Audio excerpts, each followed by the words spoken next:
Sí, Fernando Simón, hay varias preguntas, por ejemplo ABC lo formula así, pero distintos medios que se interesan por el hecho de que Alemania, Francia, Italia y Holanda hayan firmado esta semana un contrato de compra conjunta por valor de 400 millones de euros con una compañía farmacéutica británico-sueca para garantizarse la compra de una vacuna contra el coronavirus.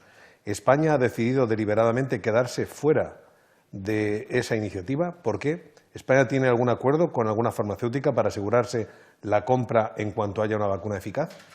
Bueno, las negociaciones con las empresas que fabrican o producen vacunas son complicadas, más todavía cuando no existe todavía una vacuna eficaz. Lo que se está ahora mismo es en ensayos y se espera que sean eficaces en un plazo breve, pero lo cierto es que ni sabemos en cuánto plazo, ni sabemos cuál de las que están ahora mismo en estudios será eficaz. En todo caso, España no se ha quedado ni mucho menos al margen de este acuerdo al que han llegado estos 4 países que mencionaba el periodista, y de hecho es muy probable que forme parte de ese grupo de países, al igual que formará parte de algunos otros grupos de países que trabajen con otras vacunas o que estén en disposición de establecer acuerdos con otras vacunas, y también formará parte de todos los acuerdos que se establezcan desde el punto de vista de la Unión Europea. España está haciendo unos esfuerzos muy grandes tanto por conseguir posibles estudios propios como por participar en todas las iniciativas que puedan permitir acceder a las vacunas.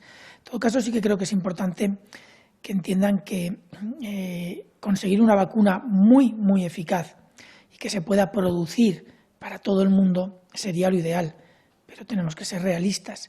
Esta situación no se va a dar inmediatamente. Las primeras vacunas no van a ser las mismas que las siguientes vacunas que se vayan a generar.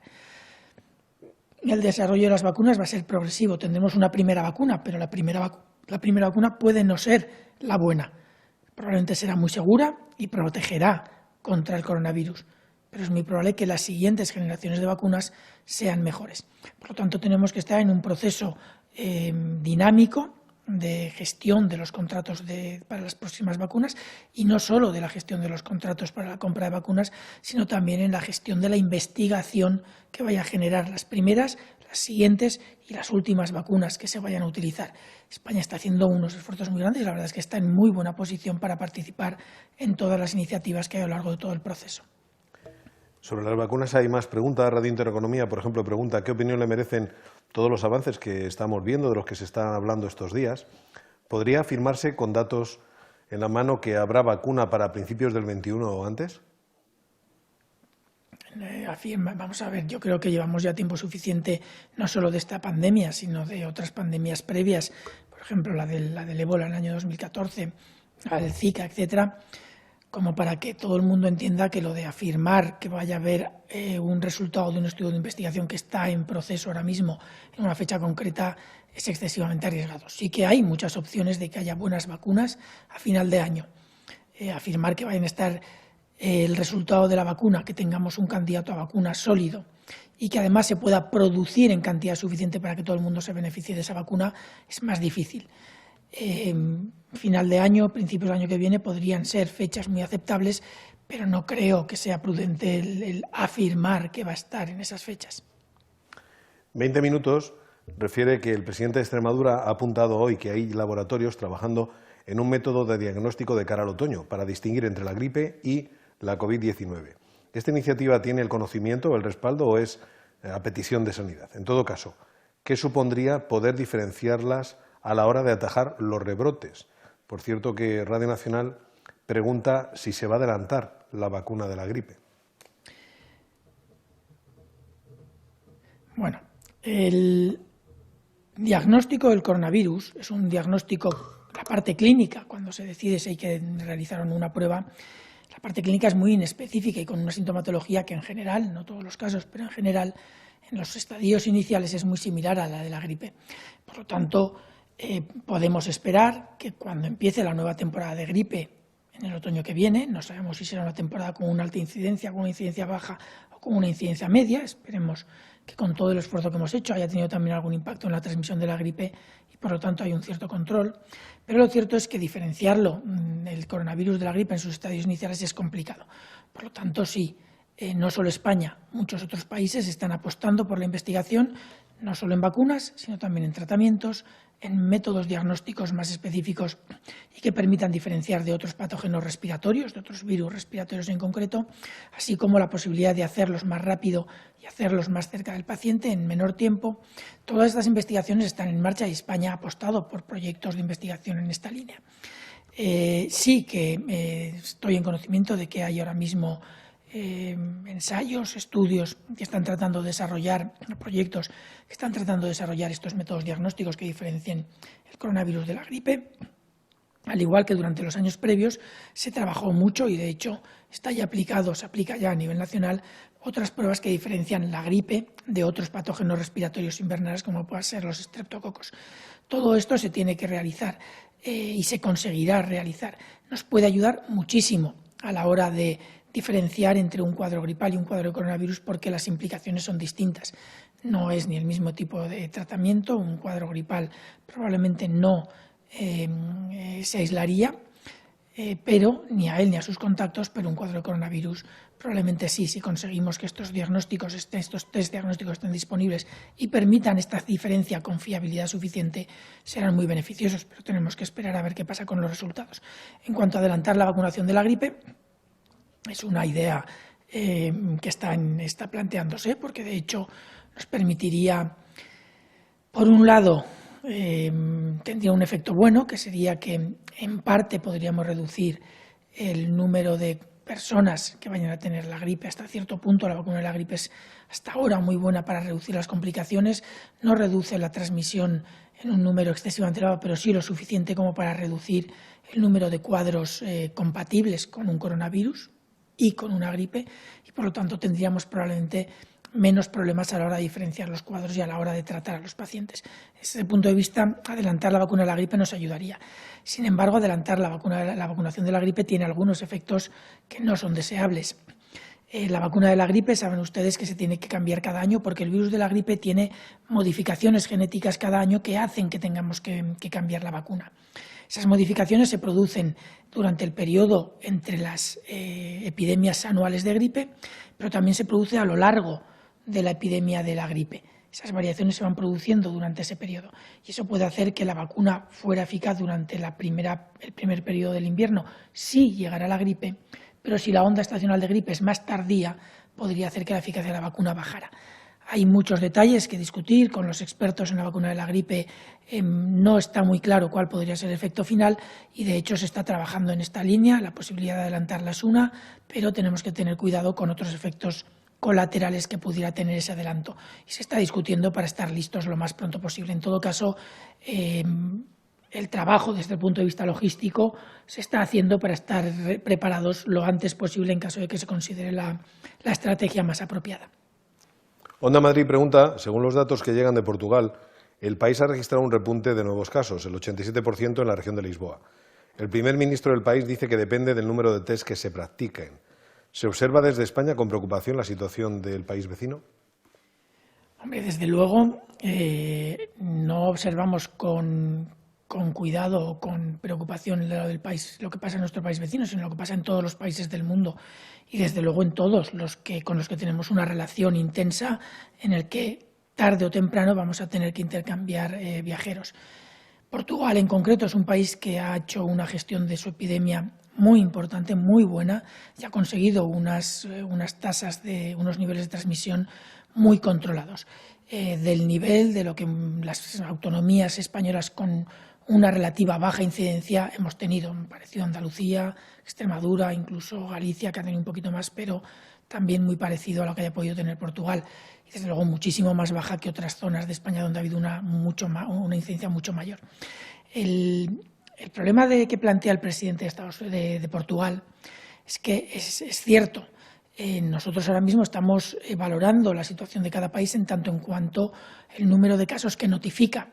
Y el número de casos que notifica por población, por cada 100.000 habitantes, etcétera. No se puede comparar un país con el doble de población para estar en la misma situación que el otro, tiene que tener el doble de casos. Todo eso tenemos que valorarlo de esa manera. Pero, como dice el presidente de Portugal, un país que busca más encontrará más. Ustedes recuerdan por el estudio sobre prevalencia que en España hemos tenido alrededor de 2.300.000 casos. Nosotros en el periodo pico de la epidemia detectábamos alrededor del 10% de los casos reales que había en España. Ahora estamos detectando muchos más. Por lo tanto, nuestra incidencia comparativa con lo que detectábamos hace 2 meses o hace 1 mes y medio no es buena, porque estamos buscando mucho más de lo que buscábamos antes, entre otras cosas porque hay menos casos y se puede hacer. En Portugal pasa lo mismo. Si ahora mismo tienen un brote en los alrededores de Lisboa y están haciendo un proceso exhaustivo de búsqueda de casos, van a detectar muchos más casos de los que hubieran detectado en un procedimiento normal. Normal me refiero a las semanas previas. Y por lo tanto sí que es posible que ese número, comparativamente con los días anteriores o las semanas anteriores, parezca más de lo que es. Pero lo cierto es que esos casos existen, igual que existieron nuestros 2.300.000 casos. Eso es uno de los problemas que nos encontramos a la hora de valorar qué países son de riesgo para viajar, o sea, para aceptar viajeros y cuáles no. Podemos tener países con una incidencia muy baja que buscan poco, o podemos tener países con una incidencia algo más alta que buscan muchísimo. Y eso complica la interpretación de los datos. Si no sabemos cuánto se busca, difícilmente podemos interpretar de la forma correcta cuánto se tiene. El Grupo Nervión de Euskadi le pregunta si cree que Euskadi está en situación de pasar a la nueva normalidad o, por prudencia, con focos aún activos, recomendaría esperar hasta la semana que viene. Bueno, Euskadi ahora mismo se encuentra en fase 3 y no ha hecho ninguna solicitud, o por lo menos no ha informado al Ministerio de que vaya a pasar a nueva normalidad. Yo creo que si no lo han hecho es porque consideran que es mejor ser prudentes, y yo estoy de acuerdo con ellos. Si en los próximos días el brote, los 2 brotes que tienen ahora mismo identificados, 3, se resolvieran, pues entiendo que podrían replanteárselo. A mí me parece bien ser prudentes y la verdad es que en Euskadi se está haciendo un trabajo excelente en el control de la epidemia y no tengo nada ni que decir ni que opinar sobre esto. Desde mi punto de vista siempre es mejor ser un poquito más prudentes. Desde News Diario preguntan: cada vez hay más comentarios en redes para que los madrileños no vayan a otras comunidades. Hartos de Madrid ha sido hoy tendencia en Twitter. Hartos de Madrid. ¿Hay algún dato científico que apoye la madrileñofobia en cuanto a tasas de contagio o circulación del virus en la región? ¿Deben temer el resto de España a los madrileños? Vamos a ver, yo creo que ahora mismo Madrid ha hecho un esfuerzo enorme por controlar la epidemia, al igual que han hecho todas las comunidades autónomas. Tenemos que tener en cuenta que hay dos puntos en España, Madrid y Barcelona, que por sus características son zonas de muchísimo más riesgo de transmisión que otras en España, y esto pasa.